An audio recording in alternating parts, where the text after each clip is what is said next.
Good morning, ladies and gentlemen. Welcome to this meeting of the South Down National Park Authority's Planning Committee. My name's Heather Baker, and I'm the chairman of this committee. Planning Committee is not a public meeting. It's a meeting held in public. Purpose of the meeting is for the committee members to listen to the officers' presentations and the public speakers before debating the issues and coming to a decision on the items on today's agenda. I need to remind all members and members of the public present that the members have a primary responsibility for ensuring that the authority furthers the national park purposes and duty. Members regard themselves first and foremost as members of the authority and will act in the best interests of the authority and of the park, rather than as delegates representing the interests of their appointing authority or any other interest groups. During this meeting, you may see members using their tablet or phone. Please be assured that this is to review background information such as local plans, plans of the application under consideration, or other associated planning documents. To minimise disruption, can I please ask you to make sure your phones are turned off? And can I remind members and officers to speak clearly and directly into the microphone? Hopefully you can all hear me. Can you hear me sitting in the audience? Thank you. Good. So let's move straight to the agenda. Item 1 is apologies for absence. We have apologies from Robert McCutter and Tom Neville. Declarations of interest. Do we have any this morning? Stephen. Thank you, Chair. I have a public service interest in item 6 by virtue of the application being within Arran District Council, where I sit as a councillor, though it's not my ward. Thank you.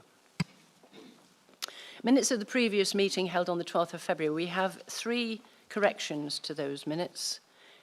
Agenda item 3, paragraph 138, where Andrew Shaxton's name is misspelt. We have a second one on paragraph 138, where the wording will be changed to as a relative owning a nearby campsite, which was a comment by Gary. And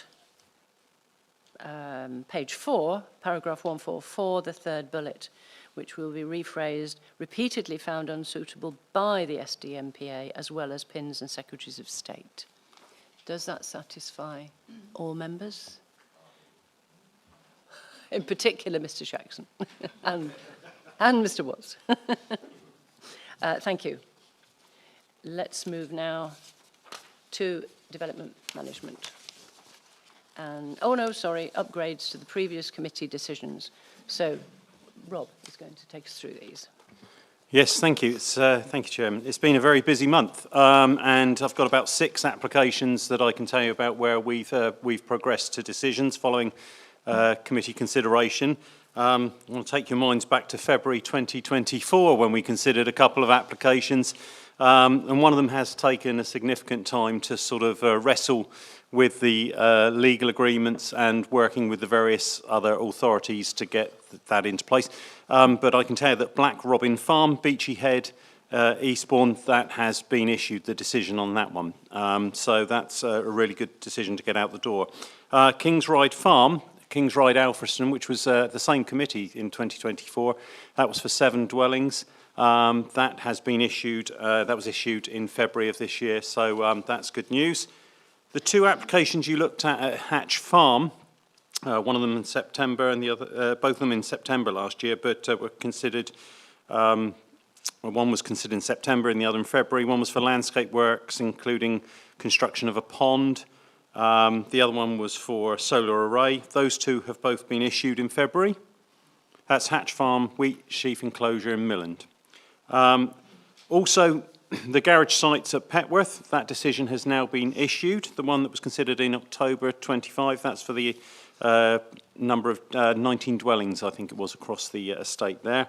And the last one, you actually considered in committee in February, and we issued the decision fairly soon after the committee. That was for land west and north of Winwood, Reservoir Lane, Petersfield. So that has now been issued. So that's 6 decisions that have gone out the door in the last month. So, thank you. Thank you, Rob. That's excellent. Good work. Well done. Urgent items, I don't believe we have any. So we'll move now on to development management. And we have 1 application in front of us, which is the routes allotments at Long Furlong. And Nicola is going to take us through the report. Nicola. Thank you, Chair. Good morning, members. This is a retrospective application for the siting of 3 containers and a CCTV camera on a fixed wooden structure. I would like to let members know I do not have any items to update members on from the update sheet. My presentation is going to talk you through the site and surroundings and the proposal. I'm then going to touch upon the principle, and I will then take you through the landscape impacts. You will be aware from the committee report we have taken into account broader considerations relating to the impact on the setting of the heritage assets, amenity, ecology and trees. All of these matters are acknowledged and addressed within the report. The application site lies within open countryside to the south of Patching and is accessed from the Long Furlong, which is located adjacent to the eastern site boundary here. Further south is the junction of the A280 and the A27 here, and Patching Pond is here. The site consists of a large rectangular parcel of land outlined here in red, which was formerly an undeveloped field and has been operating as allotment since July last year. The site is in close proximity to multiple public rights-of-way, which I will show in more detail on the next slide, including public footpath 21775, which runs through the highway, approximately here, crosses through the site, and then continues on a northwesterly direction, going towards Cold Harbour Lane. A tree preservation order covers the northern section of the site due to the presence of several oak trees. With regards to heritage assets, both the Patching and Clapham conservation areas are located approximately 250 metres away from the site at their closest points, and the nearest listed building is Grade 2 listed, indicated here with a green dot on the visual, situated on the opposite side of Long Furlong. The site is enclosed on the south, east and north by established hedgerows and trees, while the western boundary is more open in character. As previously mentioned, this visual shows the various public rights-of-way located close to the site and provides a wider aerial view of the surrounding landscape character. As you can see from the visual, footpath 21775 crosses through here and, as mentioned, crosses through the site and continues, it dips down slightly here and then continues on an incline towards Cold Harbour Lane here. Views from this footpath are considered one of the key viewpoints. Here are some site photos taken across a couple of different days. The first one is, this one here is the view standing on the public right-of-way, looking in that northwesterly direction towards Cold Harbour Lane here. The public footpath is marked by the white flags as shown. This is the view looking towards the southern site boundary here. And then the third photo is looking in a westerly direction across the site towards buildings on France Lane. So it's looking in this direction. This is the view looking towards the northern site boundary and onwards where you can see, for example, some of the protected trees are protected by the TPO. And this is looking towards the Clapham and Patching Village Hall, which is here. And then the second and the third photo are views taken from the public footpath up to approximately here, looking back towards the site. And as you can see from here, the 2 shipping containers are located here, and the third container is there, and likewise here, the 2 shipping containers are located there, and the CCTV camera is located next to that container, and then the third container is located here. The proposed site plan shows the location of the containers and the CCTV camera. The 3 containers are situated adjacent to the eastern site boundary. 2 of the containers are positioned close to the parking area here. The grey container here is used as a site office by the patch manager, while the second green container stores equipment available for members' use. The third blue container is located approximately 90 metres south of the other 2 and is used for general storage. The CCTV camera is located next to the parking area here, adjacent next to the patch manager's office. This slide shows the containers in a slightly wider context. So we have the first 2 containers here, the CCTV camera is here, and you can clearly see traffic behind it. That's traffic on the travelling on the Long Furlong. This is the general storage container here. And then these 2 views of the containers taken actually from the Long Furlong. This is the single blue container here. And then this is the view of the first and second container, the CCTV camera, and in that picture you can clearly see with views towards patching clearly visible.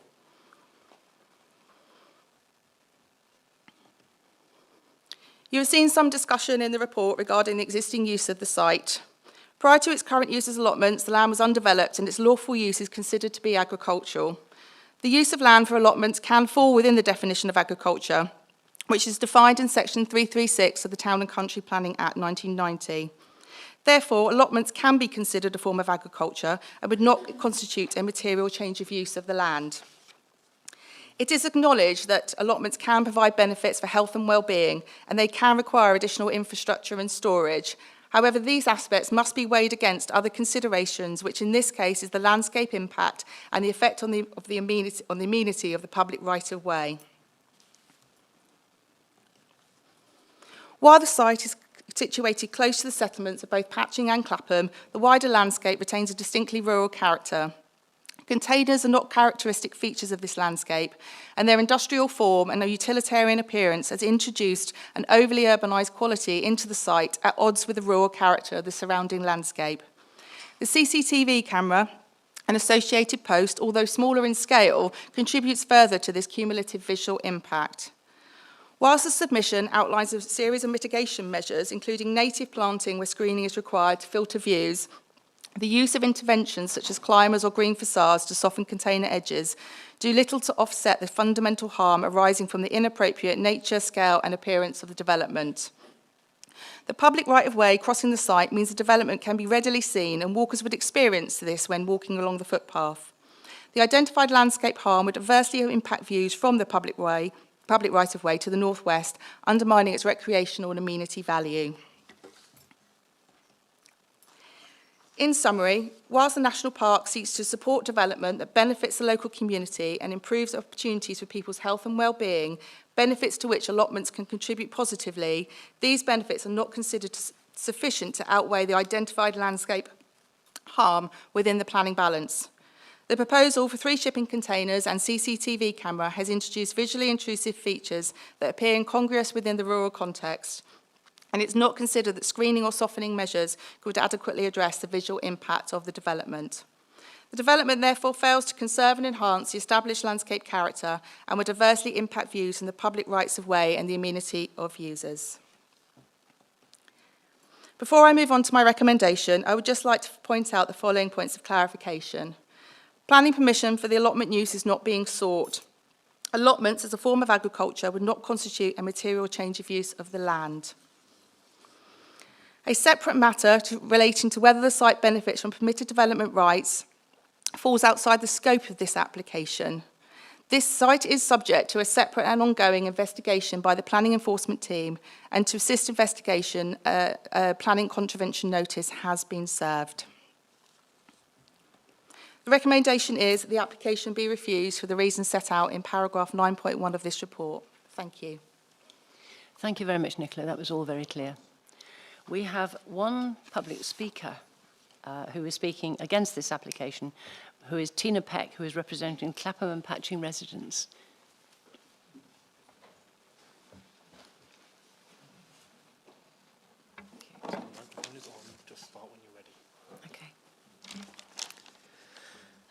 Good morning. I am a resident of Clapham Village. My family has lived opposite this beautiful meadow since 1962, and in all that time we have never experienced disruption like we have since Roots sneakily moved in during the night in May 2025.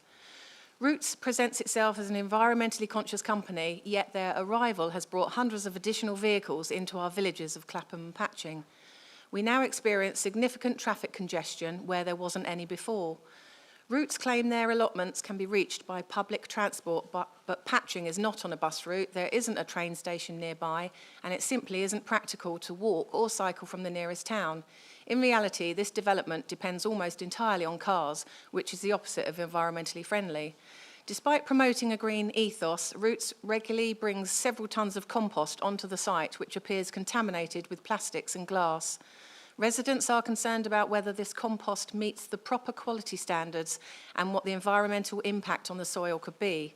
It's unclear why they refuse to use the local company who supply organic compost. Since moving in, the site has caused significant upset among local residents. What was once a peaceful wildlife meadow full of wild flowers, ground-nesting birds, deer and other animals has been dramatically altered. The character of the landscape has changed and the visual impact can now be seen from the road, houses and surrounding countryside. This is in an area of outstanding natural beauty and within the South Downs National Park. And many of us feel that what has been done should never have happened.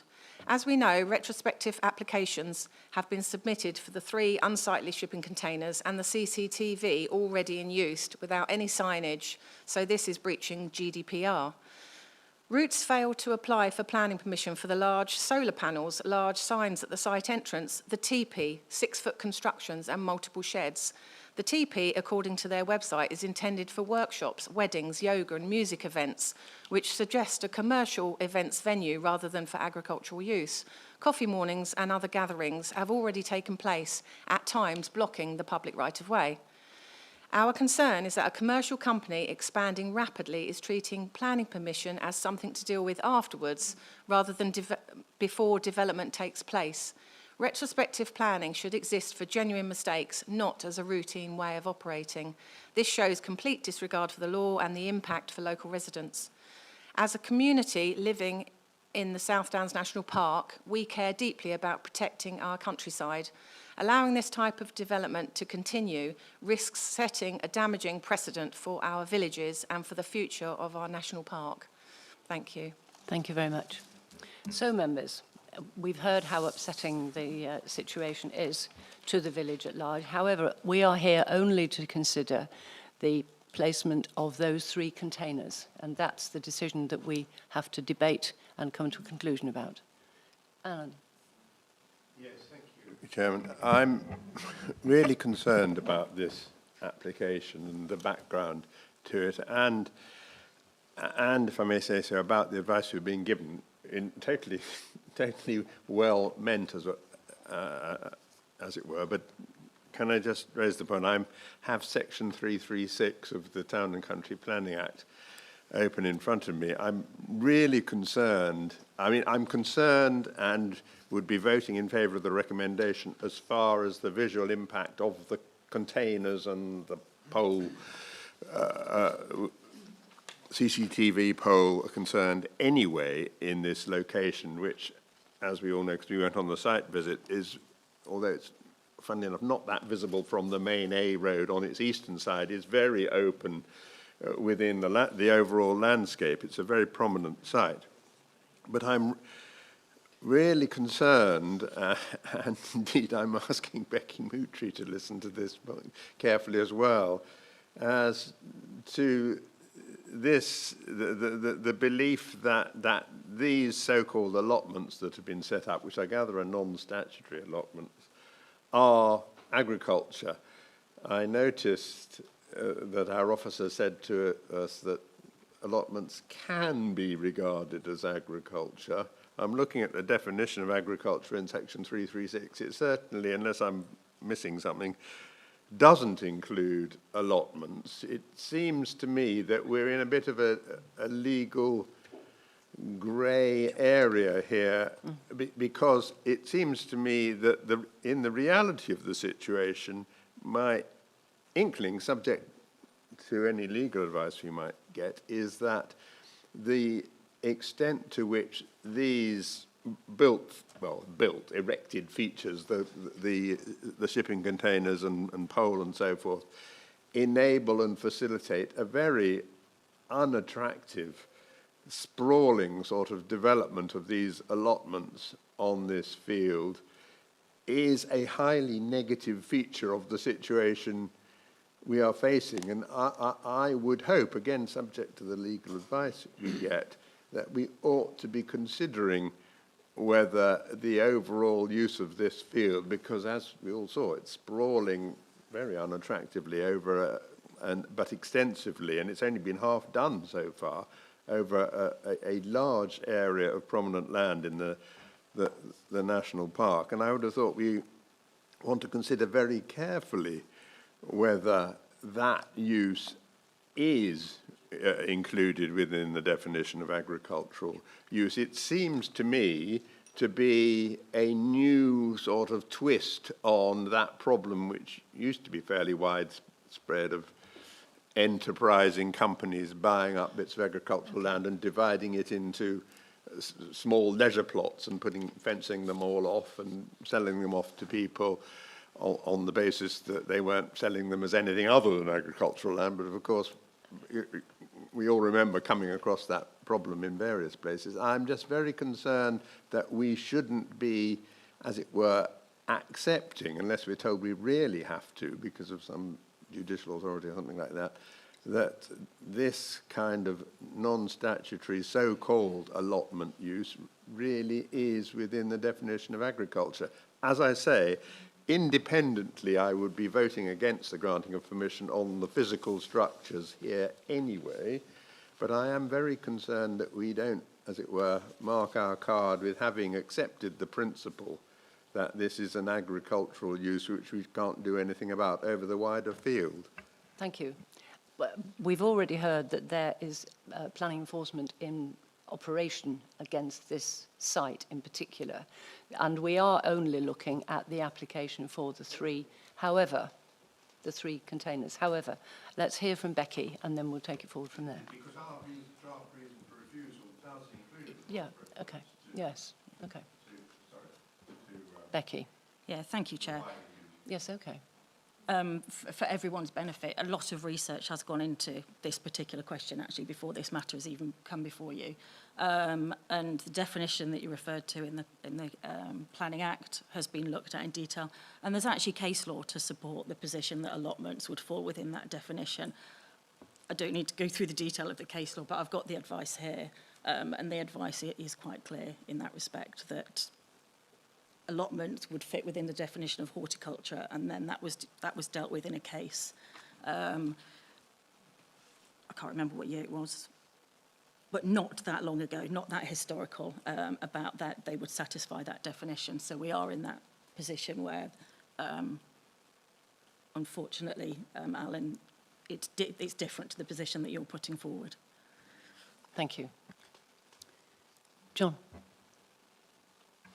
Thank you, Chairman. I'm actually in agreement with Alan on this. I have another concern which relates again to the allotments, and I apologise about this, which is the clutter that relates to them, which is not agriculture. You know, a shed in the middle of a field cannot be regarded as agriculture. So it's a question really to officers about how they view that. Becky. Thank you, Chair.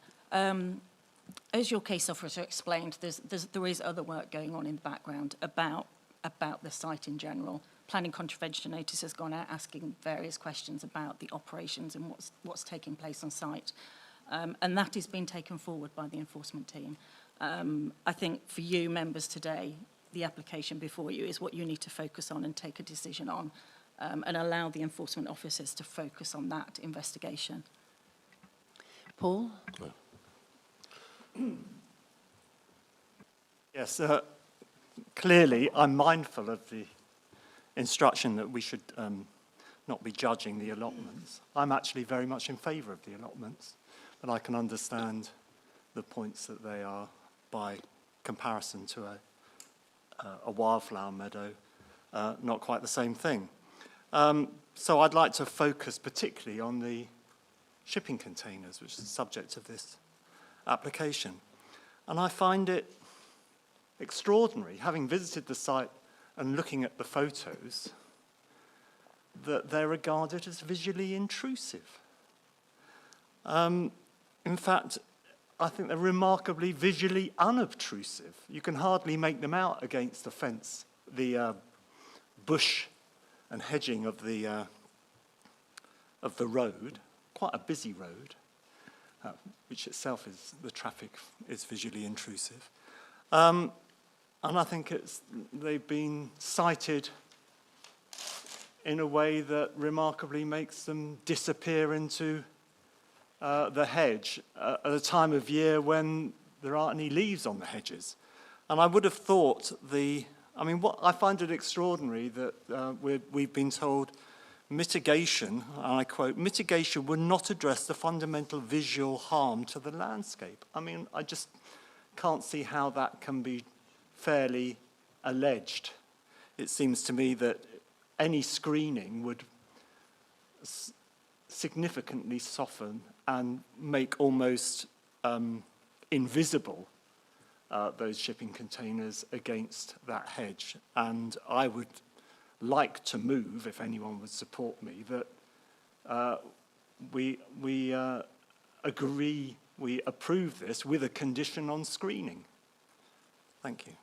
Thank you. I think before we go to that proposal, we need to hear more of what the rest of the members have to say. And the next one was Stephen.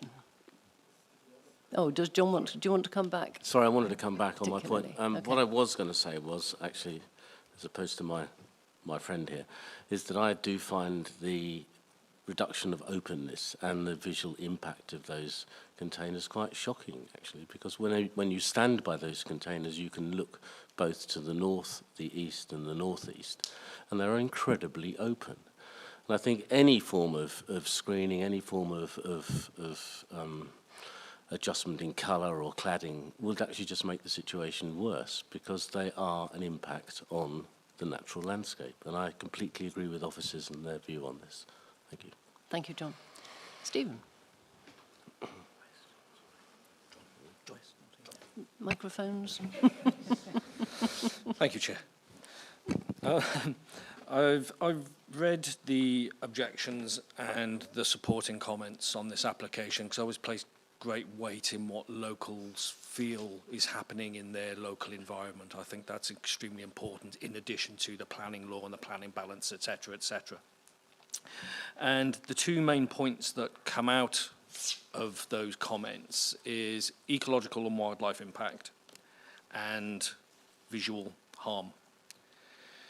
I'm restricting my comments strictly to the containers, not the allotment site as a whole. Thank you. So the wildlife impacts of those containers, I think, have limited weight due to the limited footprint and the lack of rare sensitive species along the hedgerow. I'm aware of comments relating to skylarks. Skylarks won't be nesting next to the hedge. That's not what they do. They would be out in the wider field, which takes us back to the allotment site as a whole, which is a different matter. The visual impact element, this is where I have some sympathy with Paul's comments, because we have seen many, many times applications coming forward with elements that are intrusive to the landscape, and we condition those with mitigation. And given the location of those containers next to the hedgerow, I don't understand why an additional line of hedging screening those containers would not work as mitigation. If it was a natural planted hedge, including holly and hawthorn, for example, it would be evergreen to a degree. It would provide nesting habitat. It would provide food. It would provide security. And if it was hawthorn, it provides sloes for gin at Christmas. No bad thing. I don't want to diminish the importance and the sensitivity, but I think on other occasions we have successfully mitigated far more obtrusive elements in the landscape. And I'm unclear as to why we're not doing that here. So I would probably support Paul's comments as a second, unless further comments sway me otherwise from the committee. Okay, thank you. Chair. Janet. Thank you, Madam Chairman. Well, I'm completely opposite view. To me, these iron containers are suitable for ships. They are not suitable to be sitting in a very open site. And we can't sit here and redesign. We have to sit here and judge what we've got in front of us. So, Chairman, I'm opposed and support the officer's recommendation. Thank you. Andrew. It's interesting listening to the diverse views which have been expressed, but also the sort of more legal aspects of this, because one thing that has become clear is it's almost a case of let's get the shipping containers out of the way as far as decisions are made, and then concentrate on the status of the allotments, whether or not they are permitted development in an agricultural land. I'm wondering how long have the how long has the enforcement referred to been underway? I ask that because it makes you, I wonder if I'm the only person who thought we should be looking at this in the round or not, because if it had been a case of the allotment are found as a result of enforcement or a decision which has to be made subject to them not being thought to be agricultural, you've got to look at some form of storage, but in any case, we're picking at this rather than dealing with it in the round. That is my view. Gary. Thank you, Chairman. I'm going to support the officer's recommendation, and I agree with Andrew and I agree with Janet and John over there. I think this has an urbanisation effect in the setting of the national park. These are 3 alien type of buildings that you would, well, containers that you would not expect to see in an open field within the national park. They are elsewhere in an urban area. You know, you see them on development sites, but not necessarily in the middle of a field or on the side of a field. So I'm afraid I just cannot agree to support that. Now, the question which which nobody's actually really picked up is this CCTV, the speaker rate. And I just done a quick bit of research. It is highly illegal. It is highly illegal. There's no signs, there's no nothing. And we're going to say, let's take it down. They've been here, I don't know when all the allotment, the shipping containers arrived, but the speaker said it was July last year that they all appeared overnight. So as Andrew said, how long have we been doing this enforcement action? Because I do think they're hand in hand, to be fair. I really do think they're hand in hand. So I think also that an urgent stop notice should be considered on this site. I know it might be, I see Rob's sort of frowning there, but I do think it's right. I mean, we're talking about a national park. This has an urbanisation effect. And I'm afraid I might have to go against my learned friend over there, which I do apologise, Becky, you'd expect to find allotments on the edge of a village being run by the village parish council, because that's one of their statutory roles. This is a commercial organisation who've taken this on. And they've obviously purchased the field from somebody, and they've just decided this looks like a good idea. Now, I was ill, so I couldn't attend last week. But looking at the photographs that we were seeing, they're wrong, but so are all those sheds in the middle of a field. They're all wrong as well. And so I'm afraid I can't support, and I would support a urgent look by the enforcement team to do this. And I would confiscate the CCTV, because I do believe it's not got any legal basis for being there, because there's no signage. Where's all the stuff being stored? Have they asked permission of all the people onto the site to go? You're going to be filmed and you're going to have your stuff stored somewhere on the cloud probably, or somewhere. I just don't think I think we've gone at this a bit half-cocked, to be perfectly honest, Chairman, and I really do believe that, you know, I've had enough, but I'm going to say that I am going to 100% support the officer on this one. Thank you. We need to remember that what we're looking at is the 3 containers. We're not looking at enforcement. That's not our role here. Becky, do you want to? No, I just wanted to confirm we are dealing with the planning aspects of the CCTV camera as well, the planning aspects of that, though, as a structure. Yes. Andrew. Whilst noting what you've just said, I was interested to know, and I suspect others are, to know how long this enforcement case has been taking, and what is the likely timescale. Yes, I'm going to invite Rob to give us some more information now.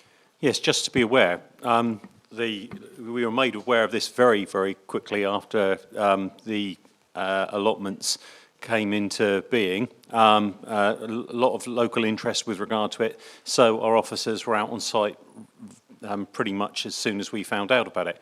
As you will have seen, there's a lot to sort of delve into as far as the legal elements are concerned, and to do research with regard to that. And the officers continue to gather the information. one of the important things with regard to enforcement work is you have to make sure you're on a legal footing that's correct before you move to the next stage of any enforcement action, as far as that's concerned. Specifically so with regard to the elements that there are within the rest of the site and whether they fall under any sort of permitted development rights, as we have been discussing. So be assured our enforcement team are all over this in terms of since it happened, and that's been shown by the report in terms of the fact that we continue to investigate and make sure we're on a firm footing if we decide to move to the next level with enforcement action. Thank you, Rob. That makes it very clear. Would anybody else like to comment before Daniel? Thank you, Madam Chairman. Just very briefly, I just really want to. Janet said exactly what I was going to say, but also in connection with the CCTV camera, in a sense that for me is almost more urbanising than the containers in a way. And I mean, it's very stark. Disregarding the legal elements, I'm very much against it. And as we can't redesign, I mean, I think yes, we have to say no. Thank you, Paul. Can I just ask about the recommendation 9.1? It talks about refusal for the prominence and visually intrusive nature. Paul, we can't hear you very clearly. Sorry. 9.1 talks about the reason for the refusal being by virtue of their industrial form, siting, etc., their incongruity. And then it says, these impacts are further exacerbated by the site's current use as allotments, resulting in cluttered urbanising effect that detracts from the rural character.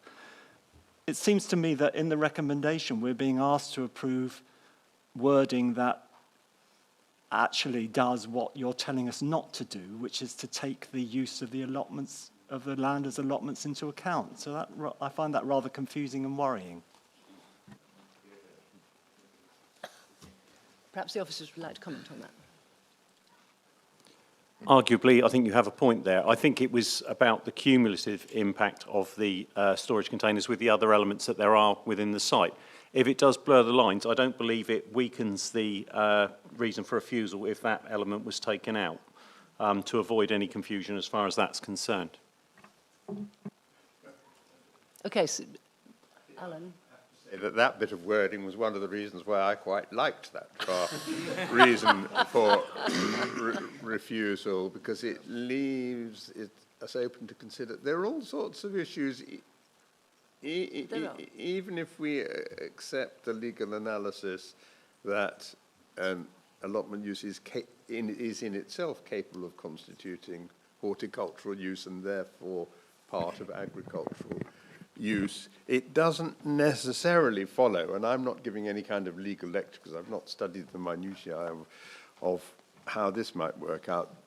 There are issues as to whether all those horrible-looking structures that are scattered over the allotments are, in fact,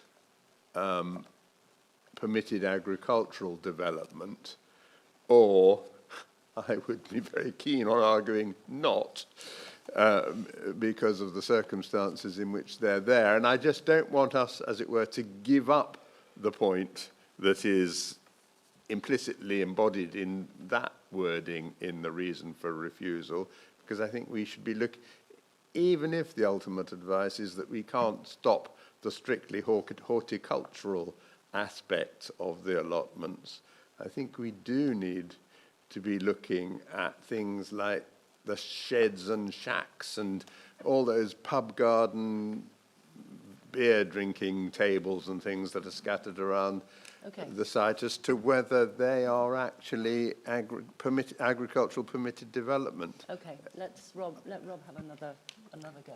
I don't believe if we were to remove that element from the refusal notice that would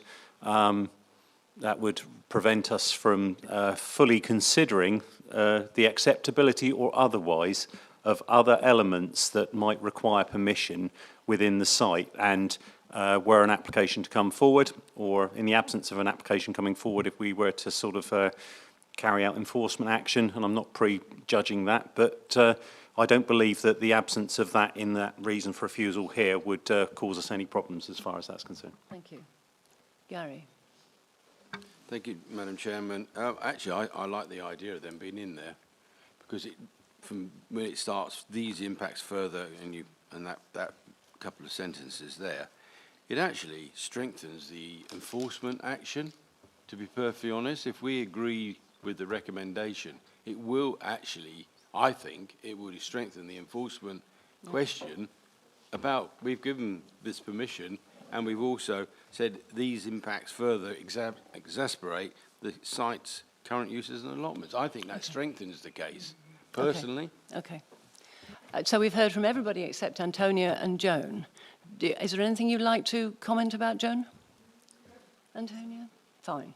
So we need to then have a vote, I assume, on whether or not we include this wording. Hold on. We've got a proposal. We've got a proposal first. Fine. Okay. So let's take the proposal. We've got a proposal from Paul. I'm happy to withdraw that. I don't think it's going to get anywhere. Oh, you are. Stephen, are you happy with that? Okay, in which case then we do need to decide whether or not we want this sentence in here. Do we have anybody who wants to propose that it would be removed? Stephen is proposing that, and Paul is seconding that. So may I have a show of hands for... That's the sentence that begins these impacts are further exacerbated, yes. Yes. So may I have a show of hands to support that proposal, that that sentence would be removed? That's 3 in support of removal, and those against removal? And that is carried, that that sentence will remain in the reason for refusal. Propose that we accept the officer's recommendation. Thank you. And thank you, seconded by Gary. So now we need a vote for to accept the recommendation for refusal. Who is voting for that? Thank you. And objections? Against? 1 against, and clearly no abstentions. So that recommendation that the Planning Permission be refused is carried. Thank you very much, members. We now move to agenda item 7, which is retrofitting historic buildings for energy efficiency and carbon reduction technical advice note. And who's taking us through the town?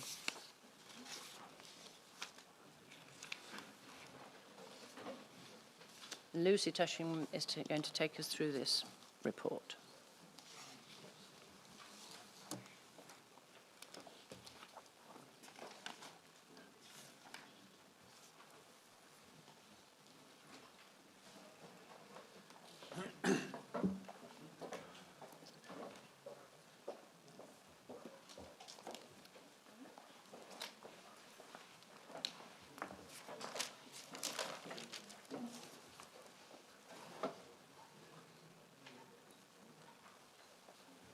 Ready? Lucy. Thank you, Chairman. Good morning, members. I'm taking you through the retrofitting historic buildings and energy efficiency TAN.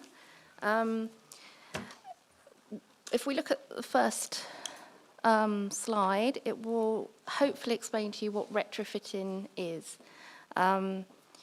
Improving energy efficiency in homes, reducing carbon emissions, and this is specifically for homeowners. So the overall aim of this was to have a short, informed, first step document for people to actually get involved and provide some energy efficiency for their buildings to hopefully reduce costs for them, and a first step to actually secure their building with climate change in mind. This would link to our policy that we already have in our local plan, our upcoming plan, as additional supporting guidance, and also our PMP. And it's a step where Historic England support this document in itself, but also the process going forward. and they've recently updated their guidance on this, which this hangs off. So the TAN is aimed, as I've said, for homeowners and residents, but also for members as yourselves and officers as ourselves recommending advice to the public. It goes through a whole building approach, which can be a new thing for some people and for homeowners, which is basically to understand your building to start with. I've spoken to a lot of people on this, and most people just jump to technology. But our first step is to try and understand your building, and if you need help doing that, to seek professional advice, surveyors, heritage architects, so forth. This is to avoid unnecessary harm where you've often seen cement renders put on buildings as insulation, etc. After that, repairs. So carry out repairs, because if you're looking at sort of having solar panels on your roof to improve your energy efficiency and it's all going out your doors, that's not energy efficient.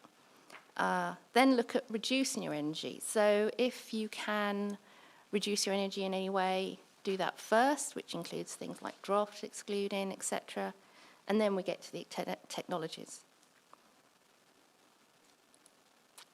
So about the technical advice note. It's to assist in planning making decisions, for advice for homeowners, and to also assist with our local policy as additional guidance and to extend that further.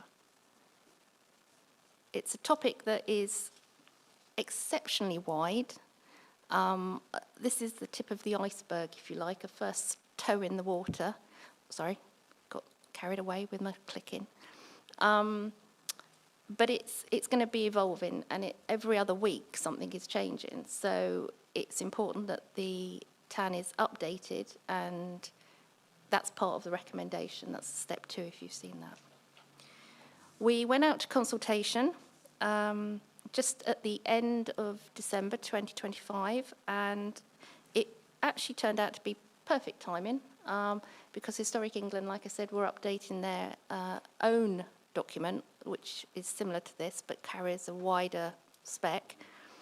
So they were very informed and gave us a lot of information that we might not usually have got, so that was very handy. I've just realised I haven't got my glasses on. Let me just put those on.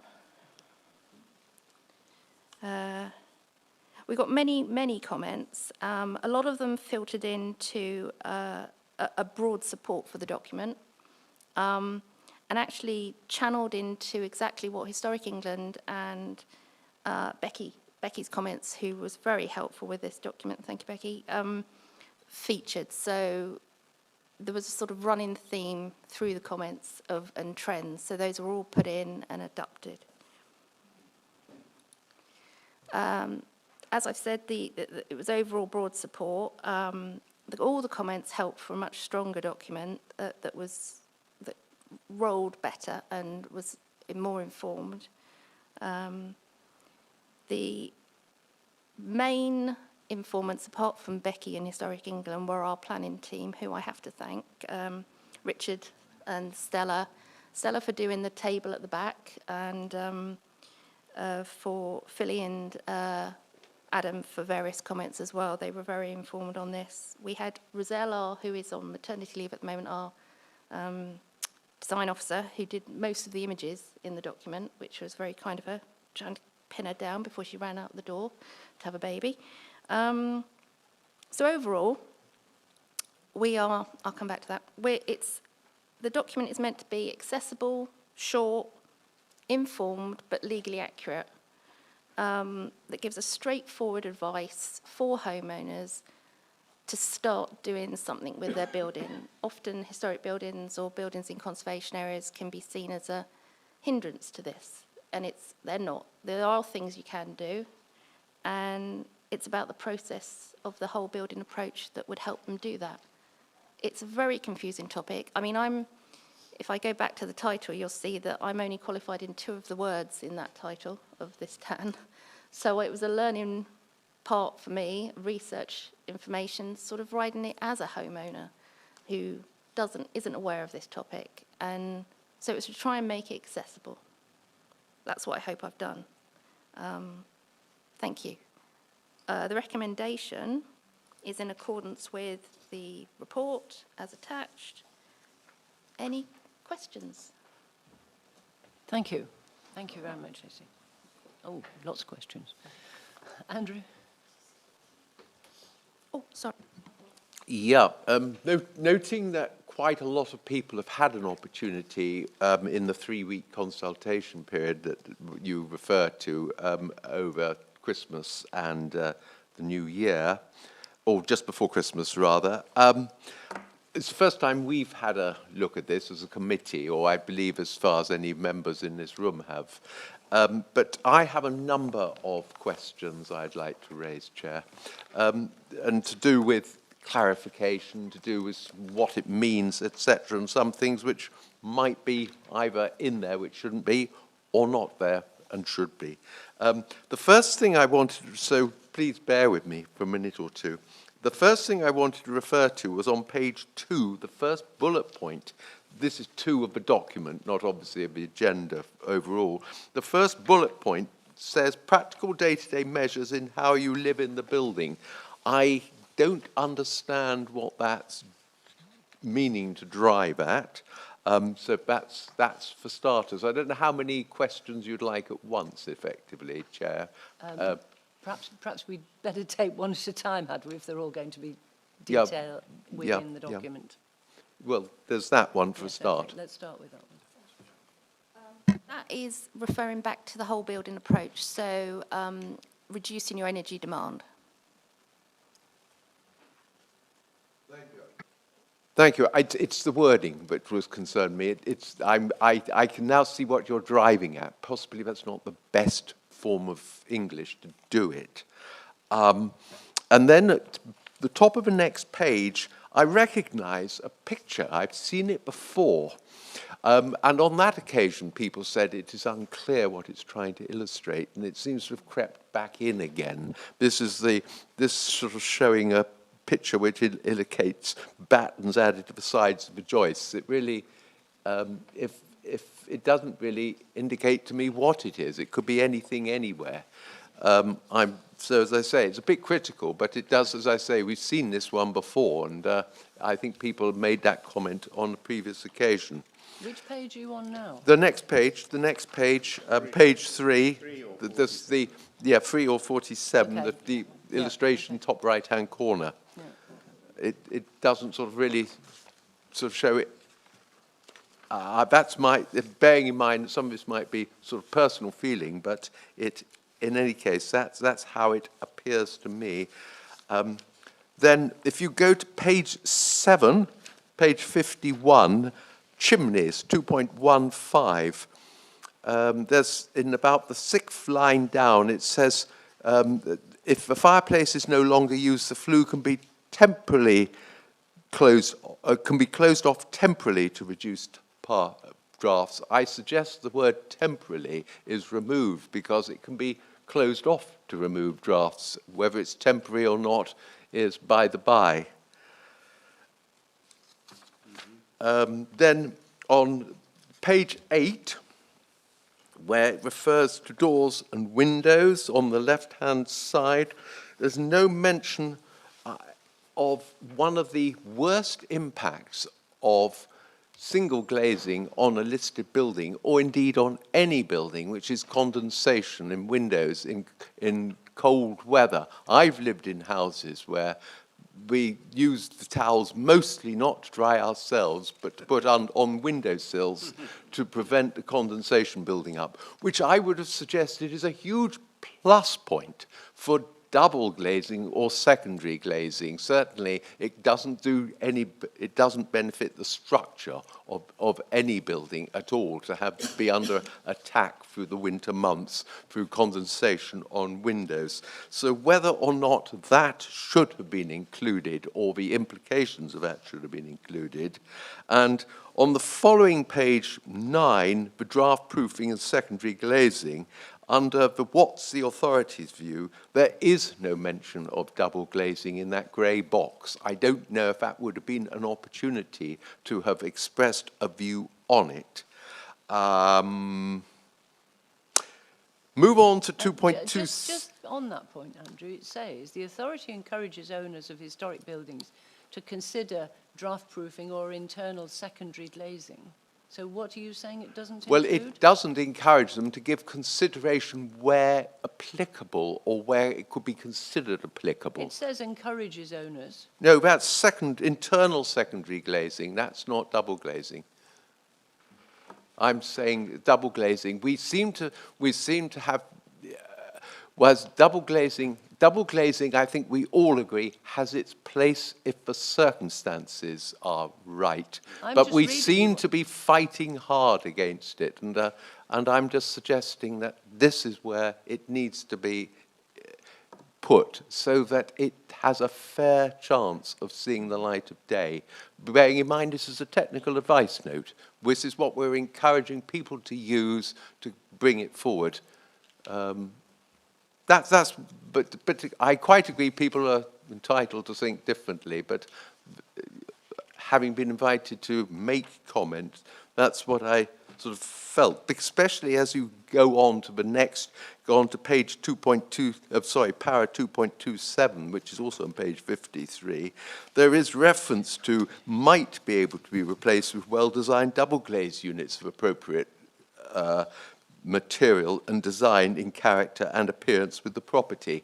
There is this ambiguity, should we, shan't we? It needs to be clearer in my mind, and I think it's unfortunate that possibly this wasn't clarified before it came to us today, where we're asked to agree to this document with minor amendments.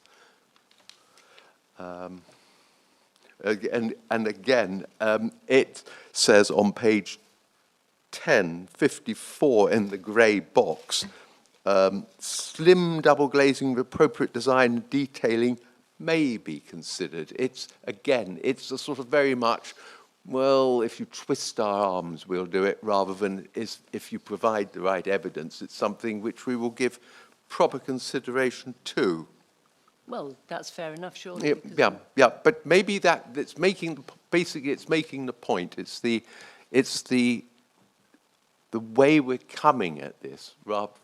That is, obviously, double glazing in many instances is wrong, but in other instances it should be almost encouraged, because if the building can cope with it and it doesn't have a visual or a environmental impact on that building, it should be done, because we're talking about retrofitting listed buildings for climate change reasons. Sure. But it does say each proposal should be assessed case by case. That is true, but coming at it glass half empty or glass half full. I hear what you're saying. Yeah. But the other thing is, I'm slightly wondering why on page 1155 in 3.2 it refers to electric cars. If you have an electric car, they can also adapt the heating system. Seems a bit vague. I query that. But I think there was one other thing then if you move on to page 59, the authority will support applications for microgeneration wind turbines. There is no indication in this technical, this TAN, of what is a microgeneration wind turbine. How large, in other words? Is it something we should be saying that wind turbines up to such and such a size or output? Is there clarification of that point? But it does say from large scale to micro scale, so you put No, not in the, what is the authority's view? Below it in the grey box. So it's not clear, because presumably that is effectively what you're turning to as the rule of thumb. And then is it relevant? I'm wondering on page 61, page 71. There's lots of pictures of space being taken up by plant rooms, and yet there is nothing in the text referring to the space that plant rooms take up, yet there is obviously a need to do so, and the implications of the plant rooms on a listed building or the need to build them. And the two pictures of charging on the following page, as far as I can see, they are nothing to do with listed buildings. The one which is a freestanding double charge point in a residential car park in Midhurst. Is there not an illustration we could have found to illustrate, if necessary, a charging point which is on a listed building and which is therefore suitable as an illustration to go in this technical advice note? It doesn't look like the wall-mounted charging Well, point is on a listed building. Well, either. that's right. I did Looks mention like it's on a modern building. Very much so. Yes. Yes. Okay. So I'm sorry that there's quite a lot, but I'm wondering if this debate was had, or aspects of this debate were had by groups who drew up this, or indeed had the opportunity to comment earlier. Probably had the opportunity to comment, but your points were either brought forward or not taken on board. I'd like to let Robert have a comment, please, before we move further. Thank you, Chairman. I'll start on the windows, because that was a big part of the conversation, and then I'll pass to Lucy, who will cover the other points. I think this document has to do a lot. There's a lot of options open to owners and their consultants when it comes to assessing this and looking through the options. I take your point about the secondary glazing, but I think it's correctly separated into making interventions to existing windows, remembering that we're talking about buildings of heritage value and wanting to retain as much as we possibly can. So it's separated correctly, I believe, into adding secondary glazing to windows, keeping them as they are, but making that less harmful intervention. And then you have a separate section which is about window and door replacement. Windows in listed buildings is a very hot topic at the moment. Historic England are coming up with guidance, and it's actually in part of the TANs that we have coming forward. This is the next one for us in heritage as well, is to provide advice on window and door replacements in listed buildings.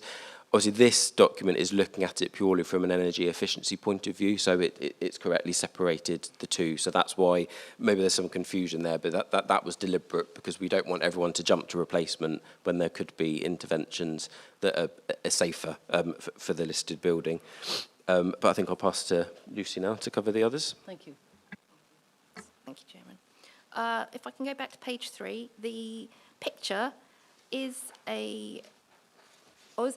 from a Historic England guidance note. It might be better if I turned the word in at 2.2 in the place of the picture and the picture under it, because it follows on under floors. So it's clearly showing a floor that is being carried out and insulated correctly. But it might look a bit odd in the placement on the page because it's at the top next to the other picture. Would that help? I realised that it was referring to a suspended floor insulation, but it's just that the illustration, I noticed, interestingly enough, that we've taken it from a government guidance. It doesn't really show whether you're taking it from below, above, sideways, or where you're taking it from. It's very vague. Maybe others have got a better visual insight to it, but that's my way of thinking. As I say, I've seen this before, and at that time I thought, that's not clear. I think it's a fair comment, Lucy, that it would probably be easier to understand if you swapped its position with the wording that goes with it, unless you can find a different picture that shows more clarity. The fact that it's taken from a government document is probably a good idea anyway. Indeed, if I might say, it looks more like a roof structure. It looks more like a wall with roof structure going off it rather than floor structure. Well, perhaps you might like to look at an alternative picture, and if you can come up with something, then please do. Thank you. Yes, Chairman, we would look at that. If we go to the chimneys on page 7, it's about temporarily closing it off for ventilation.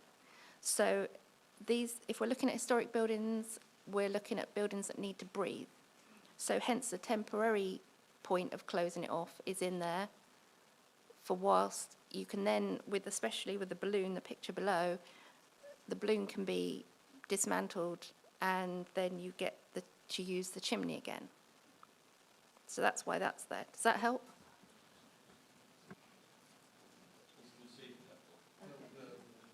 Good. Thank you. Okay, I will go, Rob's covered the windows perfectly. Double glazing is under windows and door replacement as opposed to secondary glazing and draft proofing.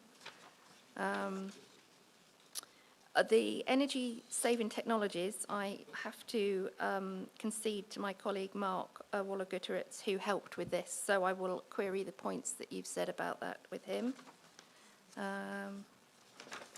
And also on the wind turbines, so we'll get a scale of what is actually micro.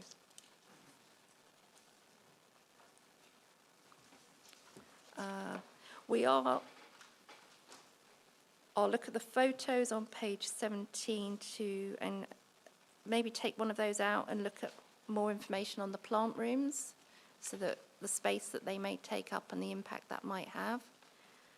The EV charging points, we're obviously not looking at only historic buildings here, we're looking at conservation buildings in conservation areas, etc., that sort of thing.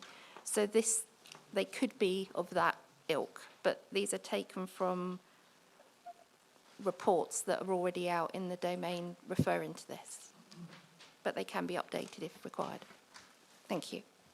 Might we find a picture to replace the wall-mounted charging point that looks like it's attached to a listed building? Yeah. Thank you. Sorry, yes, Chair, thank you. Thank you. Gary. Thank you, Madam Chairman. It's quite a good document, to be perfectly honest. I think it is. The one slight concern is, can I ask, well, a couple of questions, is when was this document actually put together? The reason being is I've just had to change the whole of my roof. I don't live in a listed building, but I do live adjacent to the conservation area, and I had to get building regulations inspections down, and it doesn't, and I've had to pay for a certificate, and there's nowhere in this document. I've had to check on my phone the fees, and if you're doing a full installation like this, you do actually have to get a proper certificate from the local authority, and my lot charged me nearly 450 quid. And it says fees can be between 1 and 700, so mine were pretty dead in the middle. But we ought to say, if you're going to do this, building control fees may be applicable. So anything we do within the document, don't have to put how much they are, just we might need to say builder control, because they love taking money off of you, when they in it. It's just a thought. I just think we ought to, if we're going to send this out to the public, and this is the reference document you're going to do, you might need, especially under the roof part of it, builder control fees are definitely involved if it's if you're doing the whole lot. Okay. Thank you. John. Yes, okay. Thank you, Chairman. Yeah, in the introduction, 1.3, we clearly state that the document does not cover building regulations in this document. There was a lot of information that could have gone in here that would overlap. And so the explanation about permitted development rights, Article 4's building regulations was summarised and is for another document. I think that, Chairman, can I just, I fully understand that, but it's only on the roofing that actually building control regs are actually applicable, when fees are applicable. And I do think, people are going to go, oh yeah, that's right, I'm okay, I can do it. And next you've got Mr. on your door, I understand you're doing your roof. Where's your certificate? Where's your document? Oh, but the National Park said this doesn't cover regulations. I do think that's a little bit, I think it should be there. Check before, you can add it saying, check before you do it, with building regulations then.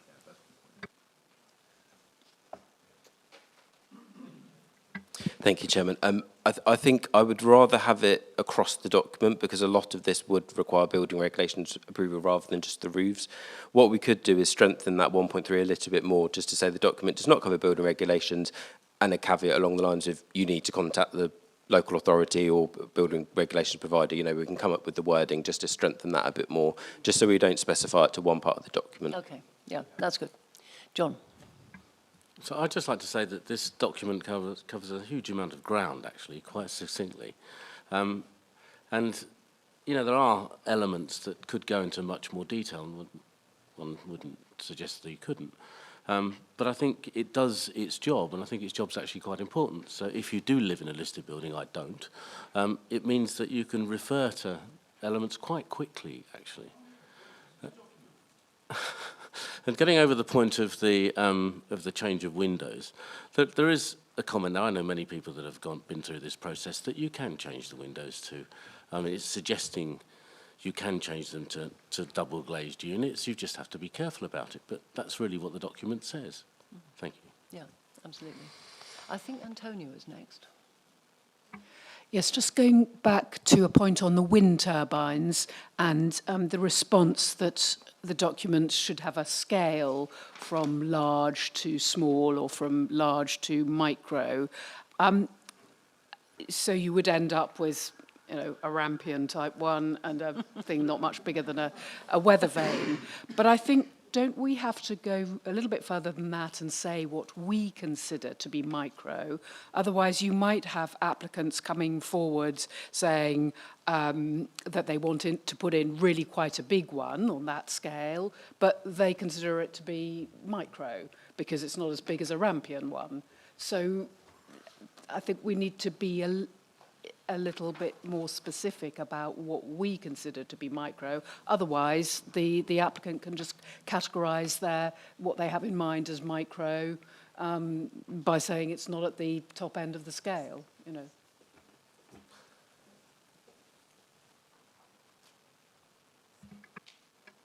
Thank you, Chairman.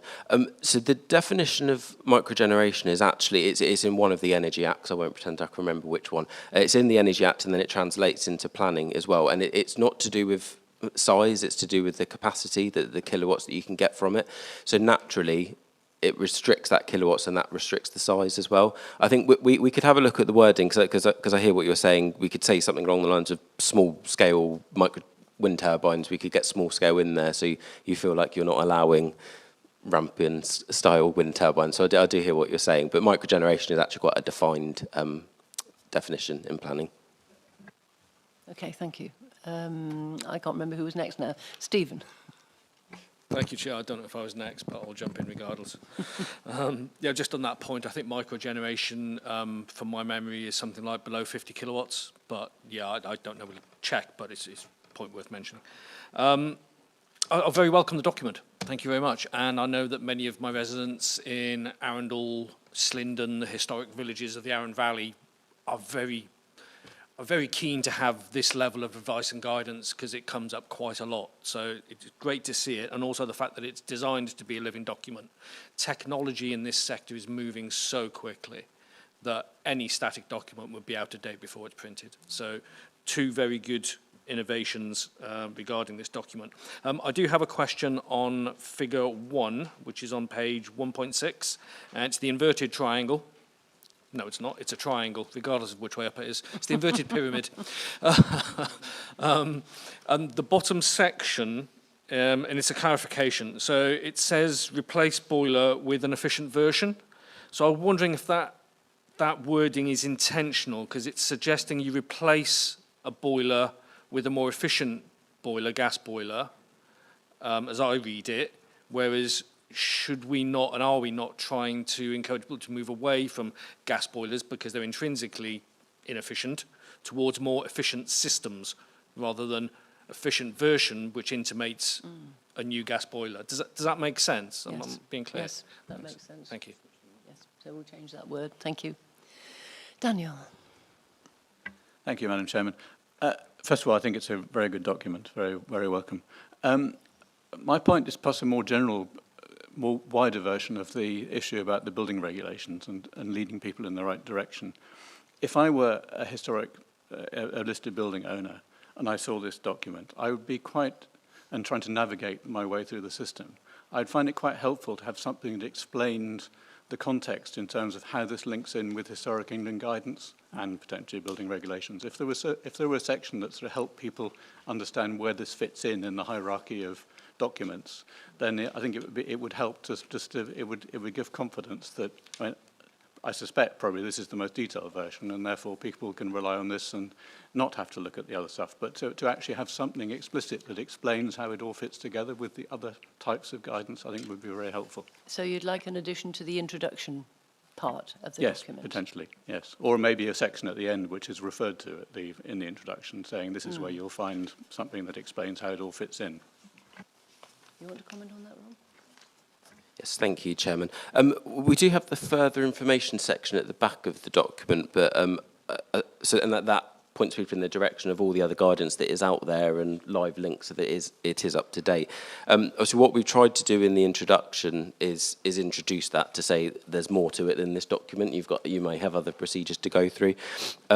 What we could do, and if members agree, is visually make that a bit more stand out. You know, have it in a box maybe before the introduction, maybe a new page that just says this is part of the guidance. You need to be aware of X, Y, Z building regulations, other guidance. Easy for us to add another page, so visually it stands out a bit more. I think that'd be really helpful. Right, good. Paul. Yeah, I echo the congratulations. I think this is a very welcome, very helpful document, and well done to all the work that's gone into it. I just wanted to say something about Appendix A, because maybe it's just the way I think. But when I first looked at this, I was going, what? And looking at the red and the green and the amber dots. And I was interpreting it completely wrongly. Red, for me, means you can't do this without planning consent. But actually what it means in this table is it doesn't need planning consent. And I think maybe it's just it's a consent permission checklist is the title. Maybe it should say something like, do you need permission? You know, and it would be more clear. But it's a small point, but it confused me totally. Did other people feel like that about the checklist? Right.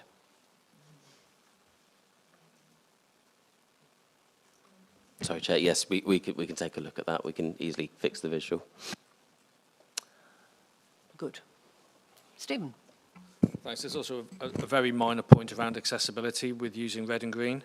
Yes. Colourblind issues. Possibly you need a symbol within the colour. It's just something we've fallen foul on other documents I've been involved with. So that's true. We're thinking about if you haven't done so already. Thank you. Yes, absolutely. Alan. Yeah, I didn't really want to say anything very much because I agree with the unusually. Surely not. Yes, the general comments that this is a useful document to be doing. But I did just want to make a point about Stephen McAuliffe's righteous sort of point about the table on the inverted pyramid table on page 2, where one does need to understand what the purpose of that inverted triangle is, to read the words directly underneath it. Measures that reduce energy demand and provide a more efficient energy supply. I think just by definition, that does include replace boiler with more efficient version. I have to say I've done that in my own house. And I don't want to be made to feel unvirtuous by Stephen.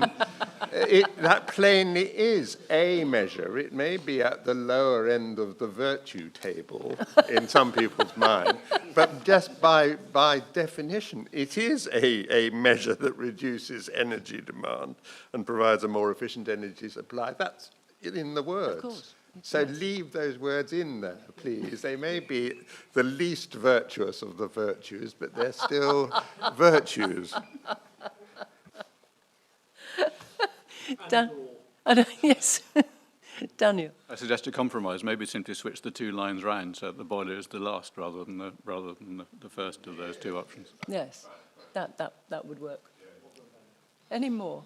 I had one comment, which I have already discussed with the officers, but I'll just float to all of you.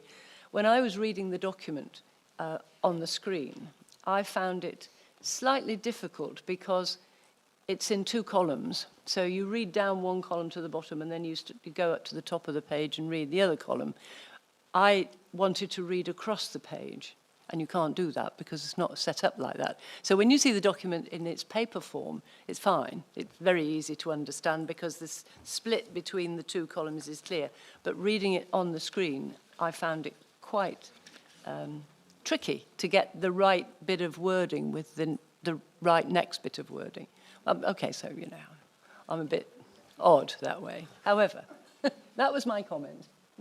Thank you, Chairman. No, I noted that from our chairman's briefing, and it was something that I hadn't considered because I was reading both pages on the screen together. But it's something that's going to inform how we put it up onto the website so that people would read it as 2 pages, so they can, and it will be clearer. Yes, Thank you. absolutely. Thank you. Anything else? Has everybody had their say? No word from anybody who hasn't yet had their say? Janet hasn't had a word to say? Joan hasn't said anything? No comments to be made? Not even okay. May I have a proposer and a seconder, please, for this recommendation? Thank you, Gary and Janet. Thank you very much. And a show of hands to support this recommendation with changes that we've discussed during the course of the meeting. That's unanimous. Thank you very much, everybody. So we'll move now to agenda item 8, which is the making of East Dean and Friston Neighbourhood Development Plan.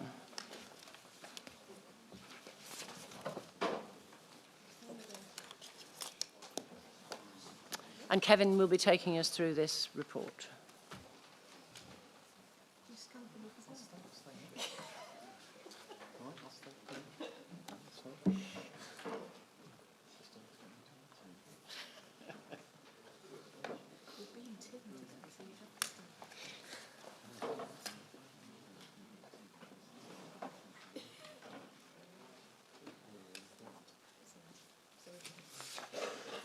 Kevin. Right, good morning everyone. Making of East Dean and Friston Neighbourhood Development Plan.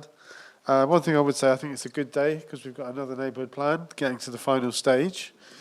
It's going to be fairly brief this, so I'm just going to go back over where East Dean and Friston is, the location, the context, a little bit about the process, what happened with the referendum, and then the next steps.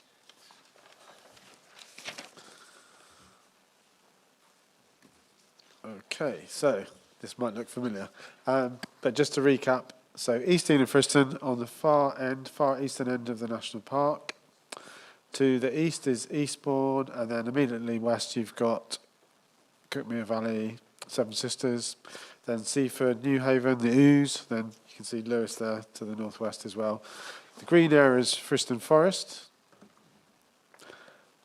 and then on the map on the... Oh, okay.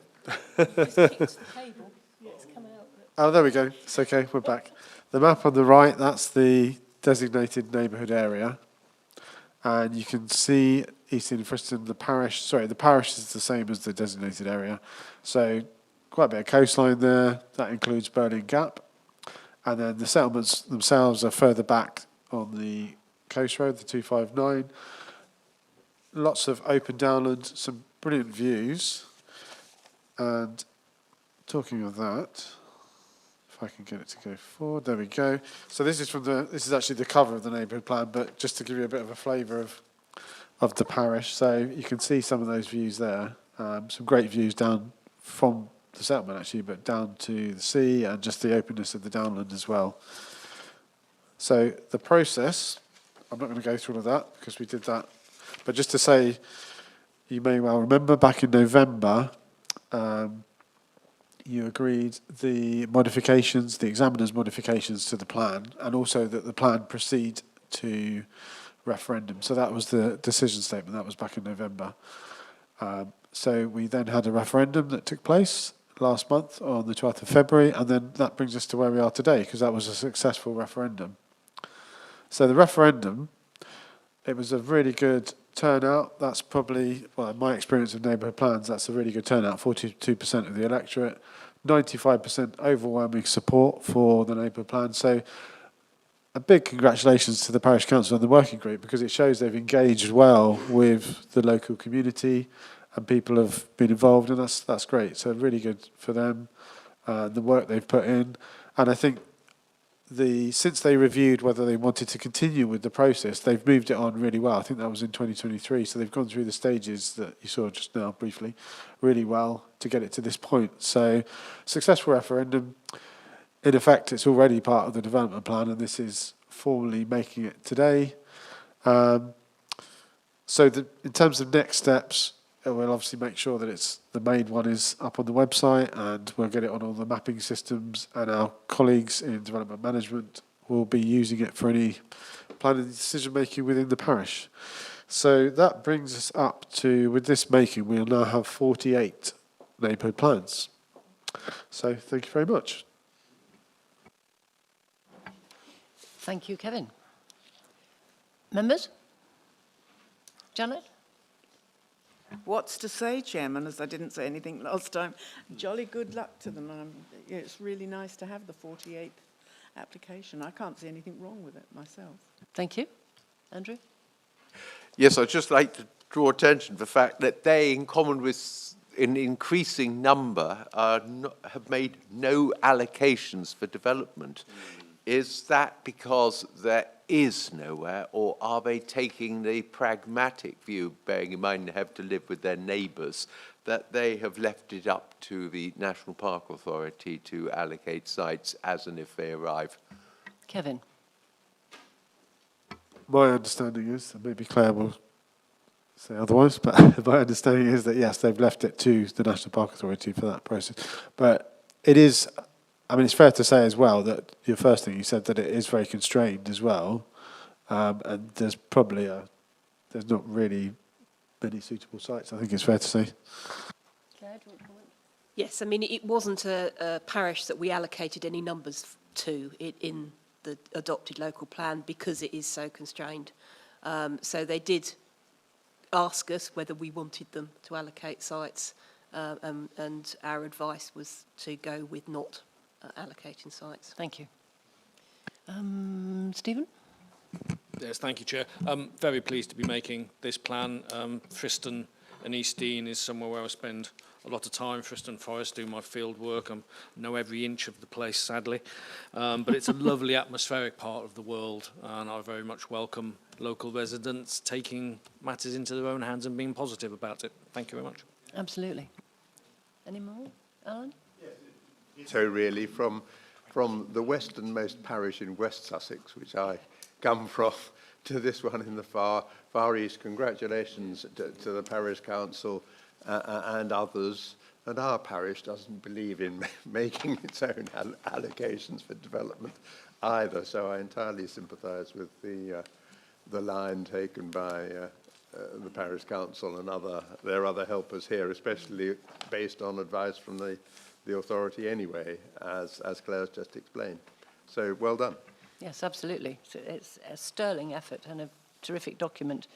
It's sad, really, that the turnout would only be 42% of the total, but that is high even then for local plans, and it seems such a shame that the communities don't get more involved. But those who are involved clearly are very supportive and have done a terrific job here. So well done, and well done, Kevin, for driving the environment. The situation. Thank you. We need a proposer and a seconder, please, for that recommendation. John, thank you, and Paul. And a show of hands, please, for supporting it. Thank you very much. That's carried unanimously. That brings us to the end of our agenda, ladies and gentlemen. Thank you very much for attending. We'll see you in April. I think it might be a bit heavier in April.